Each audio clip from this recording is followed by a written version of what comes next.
कश्मीरी पंडितों से जानने की कोशिश की जा रही है क्योंकि प्रधानमंत्री नरेंद्र मोदी ने एक बीड़ा उठाया है इन लोगों को घर वापस लेने का।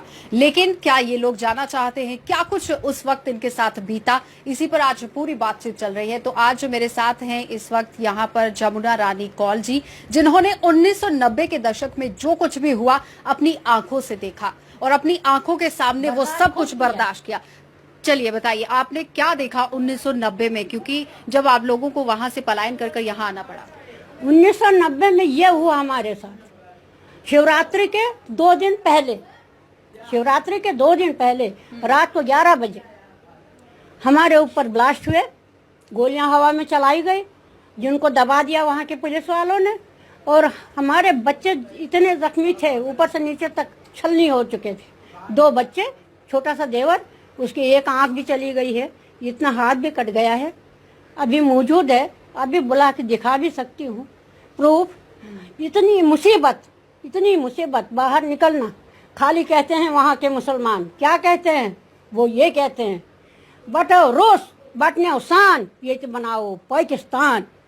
अगर वो पाकिस्तान बना सकते हैं तो हम हिंदुस्तान क्यों नहीं बना सकते हैं? हमने चंद्रयान चांद पे भेजा तो हम कश्मीर क्यों नहीं जा सकते? मगर पहले कश्मीर में जो दुर्घटनाएं हुई है उसकी खोज करो। हमारी जितनी जमीन वहाँ के मुसलमानों ने खाई है, हमें वो वापस पहले चाहिए। और हमें अपने अपने गांव में ले जाना, वहाँ बसाना। हम रिफ्यूजी के तौर से बिल्डिंगों में नहीं जाएंगे, क्योंकि हमने क्या भुगता है इन 3 सालों में, वही भुगतना। जब वहाँ जोर से फूंक मारेंगे तो उड़ के हम यहाँ आएंगे, यहाँ से फूंक मारेंगे वहाँ जाएंगे। ये उड़न खटोला नहीं, एक इंसान है मुसीबत जद। मैं विधवा हूँ, कितनी मुसीबतें उठाती हूँ। बच्चों के साथ 1 महीने बरजुला में रही, वहाँ मैंने कितनी मुसीबतें उठाई। वहाँ के डॉक्टर गालियाँ बकते थे मेरे सामने खड़े होके। वहाँ गिरजादर से मैंने लड़ाई की, जो उस समय JNK की बड़ी थी, उससे भी लड़ाई की। मैंने कहा, इन लोगों ने मेरे से कहा तू जगमोहन के पास जा, वो देगा चावल तेरे को। मैंने कहा मैं तो जानती नहीं, मेरा कोई रिश्तेदार जगमोहन नहीं है, वो गवर्नर थे। मगर जब मैं जाऊंगी जगमोहन के पास तो फिर ये समझो कि ये बरजुला अस्पताल नहीं रहेगा, फिर तो बेलडूर चली जाएगा। कहने का मतलब यह है कि जब 1990 में ये पूरी घटना घट रही थी तो उस वक्त भेदभाव लगातार चल रहा था। भेदभाव क्या, वहाँ बाहर निकलना, सांस लेना बहुत मुश्किल था, खासकर औरतों का।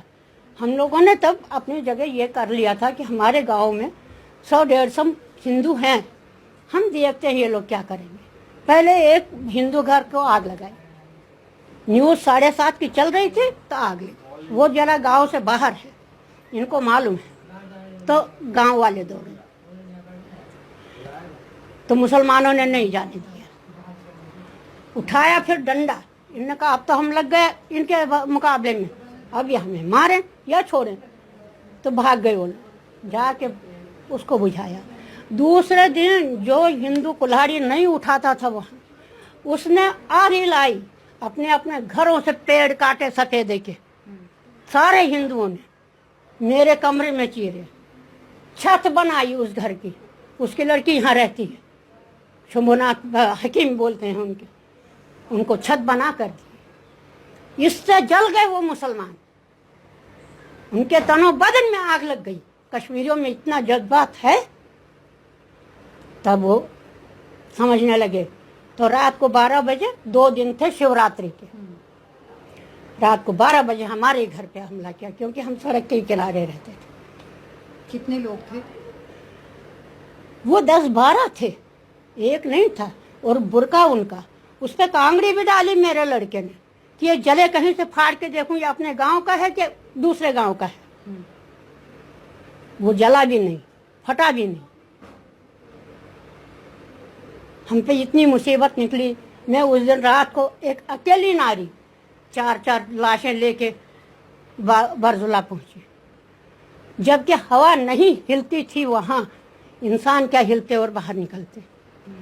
CRP मंगवाई मैंने कहा यहाँ पुलिस वाले तुम क्या तमाशा देख रहे हो, CRP मंगवाओ, यहाँ मिलिट्री बिछाओ। तब उनके दिमाग में आया कि ये पंताली जरा जोरदार रहे।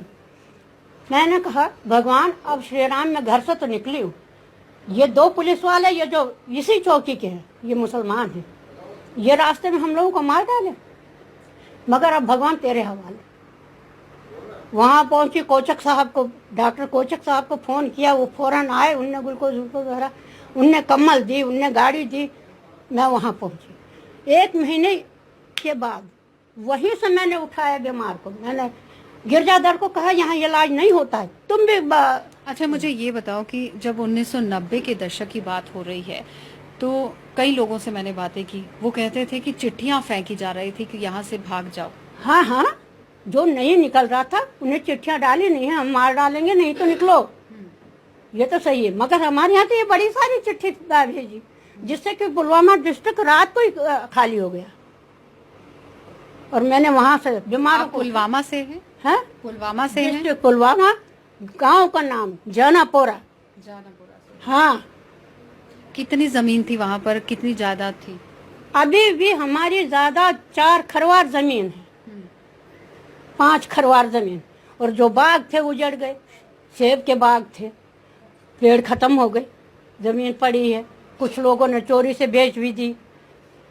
अब बोलिए ऐसे में हम अगर जाएंगे, ये बनेगी ये हवा महल, यहाँ भी हवा महल है वहाँ भी बनेगा, तो हवाखोरी के लिए थोड़ी जाएंगे। परिवार में और कौन कौन था उस समय? मेरे परिवार में हम 5 देवरानी जेठानी और 1 ननद, हम 60 मेंबर परिवार के थे। वहाँ सड़क के किनारे मकान 6, आज इस हुजरे में हम बर्दाश्त कर रहे हैं। वहाँ से सुरक्षित आ गए थे वापस?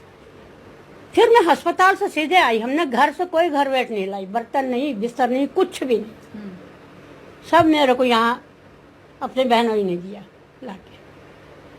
वहां से कुछ भी नहीं लाया? नहीं, मैं अस्पताल से आई टैक्सी करके,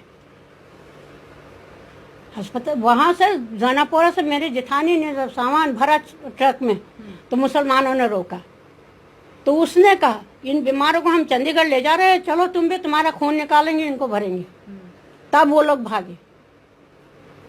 मुसलमानों ने वहां नंगा नाच किया, जानापोरा में सारे मिलिटेंट थे वो मुसलमान, वहां जमीन के अंदर भी छुपा है सामान, सारा जंगी सामान। अभी कुछ कहोगे सरकार को कि आप लोगों ने हमें वहां पहुंचाने का बीड़ा तो उठाया है, लेकिन किन किन चीजों का वो ध्यान रखें? नहीं, बीड़ा तो उठाया वो तो मैं बाद में बोलूंगी, जितनी मुसीबत मैंने उठाई है वहां और वहां से आने के बाद मैंने ये बोल दिया छोटे लफ्जों में, क्योंकि मोदी साहब को ये पता चलना चाहिए आज तक, अब 10 साल वो राज करेंगे, 5 साल बीत गए, मगर कभी भी किसी भी शरणार्थी के सामने जाके उनने उसका दुख दर्द नहीं बांटा। 2 बात ही संजीवनी बूटी होती है, मगर वो किसी के सामने नहीं आया। ये हम लोगों को बहुत बड़ा दुख है कि मोदी साहब बहुत संजीदा दिल हैं, उन्हें शरणार्थियों की खबर नहीं ली, क्योंकि हम हिंदू